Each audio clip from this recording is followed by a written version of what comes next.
In the heart of ancient Nubia, the kingdom of Kush flourished along the fertile banks of the Nile. Its wealth was legendary, drawn from abundant gold mines, rich iron deposits, and bustling trade routes that connected Africa to the Mediterranean world. The rulers of this powerful kingdom were known as the Kandakes, a line of formidable queen mothers, regents, and sovereigns.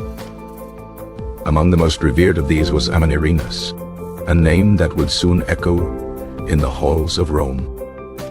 She was a warrior queen, known for her strategic brilliance and unwavering courage.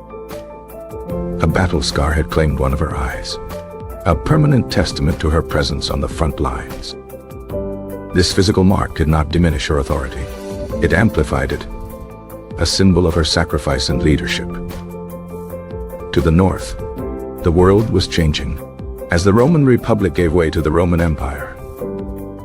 In 30 BCE, Octavian, soon to be Emperor Augustus, annexed Egypt, ending millennia of pharaonic rule. Rome's shadow now fell upon the borders of Kush, a new and aggressive neighbor. The first Roman prefect of Egypt, Cornelius Gallus, was replaced by Aelius Gallus. Rome, ever hungry for resources and expansion, fueled the wealthy southern kingdom with avarice.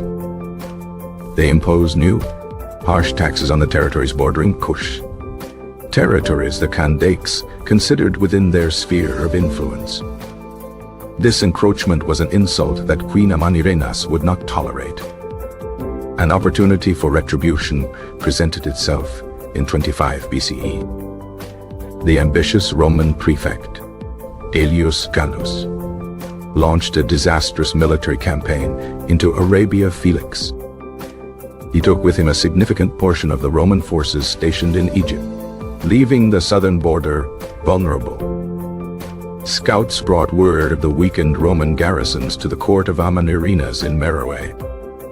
Kandake saw her moment not just to resist, but to strike a decisive blow. She rallied an army of 30,000 Kushite warriors, renowned for their archery and fierce loyalty. Alongside her, leading the charge, was her husband, Akinidad. With the fury of a sandstorm, the Kushite army swept north into Roman-controlled territory, Dakta.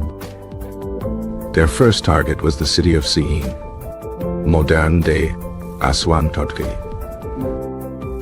The unprepared Roman defenders were swiftly overwhelmed by the surprise attack. The Kushites then stormed the island of Elephantine, a significant Roman customs and military post at Dut. They continued their relentless advance to the sacred island of Philae, home to a revered temple of Isis. In these captured cities, the Kushites took many inhabitants as slaves. But Amanirenas sought more than just plunder. She sought to humiliate the emperor himself. Her soldiers were ordered to topple the statues of Emperor Augustus erected in the conquered towns. One magnificent bronze statue, they severed the head. This was not an act of random vandalism. It was a calculated political statement. The Meroe head, as it would come to be known, was carried back south as a trophy of war. Upon its arrival in the capital, Amanirenas ordered it to be buried beneath the threshold of a temple dedicated to victory.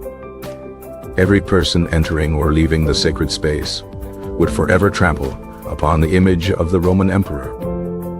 It was the ultimate act of defiance, a message of contempt for Roman authority.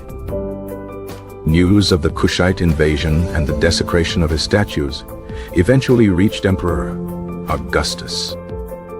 Enraged, he ordered an immediate and overwhelming response. The task fell to the new prefect of Egypt, Gaius Petronius, a seasoned and ruthless commander. Petronius wasted no time in assembling a formidable force of over 10,000 legionaries and 800 cavalry. He marched his army south with brutal efficiency, intent on punishing the kingdom of Kush. The Kushite forces, laden with spoils, were not prepared for the speed and ferocity of the Roman counterattack. Petronius first clashed with the Kushites at Selkis. Though the Kushite warriors fought with incredible bravery, they were ill-equipped to handle the disciplined Roman legions. The Romans, with their superior armor and tactics, won a decisive victory. Petronius did not stop at the border. He pushed deep into Kushite territory. He captured the Kushite city of Krimis, modern Kaza Ibrim, and fortified it as a forward base. His advance was relentless, a wave of Roman steel washing over the land.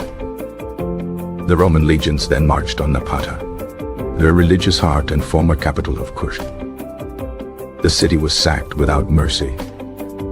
Petronius razed Napata to the ground, enslaving its inhabitants and ensuring it could not rise again. It is believed that during this brutal campaign, Queen Amanirenas' husband, Ainidad, was killed. Despite the loss of her husband and her former capital, the Kandake did not surrender. She withdrew her remaining forces further south to the heavily fortified capital of Meroe. Petronius, considering his mission accomplished, withdrew the bulk of his forces back to Egypt. He left a garrison of 400 men at Krimis to secure the new Roman frontier. He believed the kingdom of Kush was broken beyond repair. He had severely underestimated the resilience of Queen Amanirenas.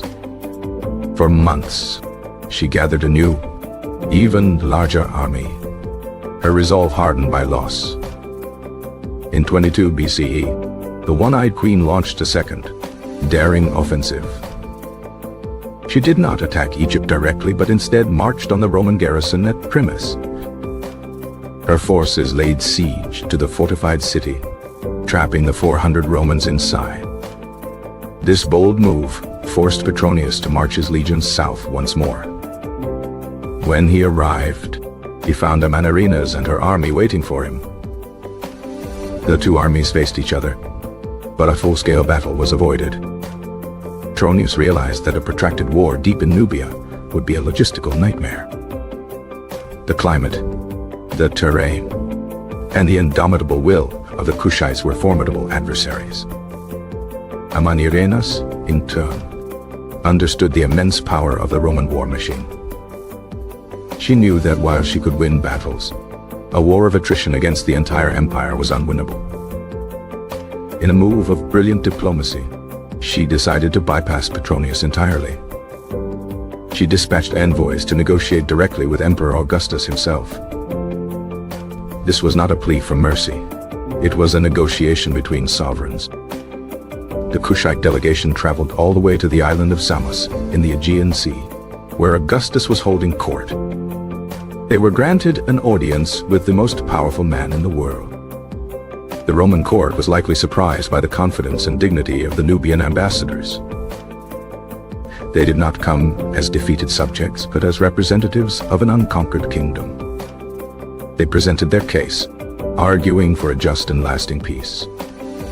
Augustus, a pragmatic ruler, was impressed.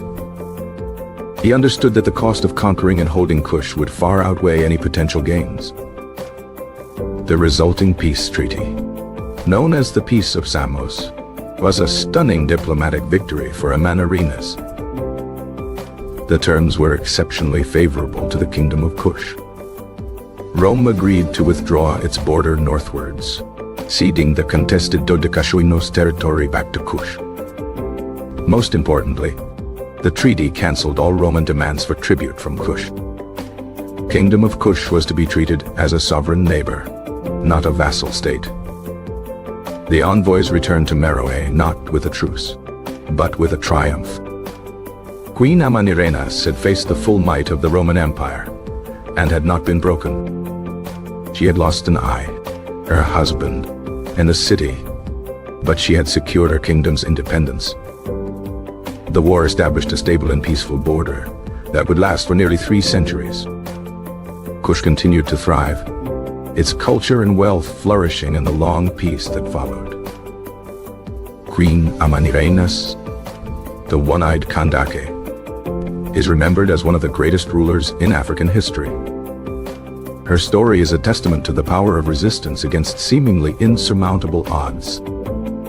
She proved that courage and strategic brilliance could stand against the legions of an empire.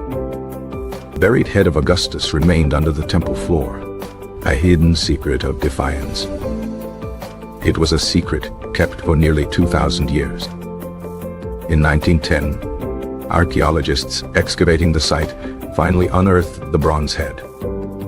Its discovery brought the incredible story of Amanirenas' war back into the light. It serves as a tangible link to the Kandake who defended Kush and humbled Rome.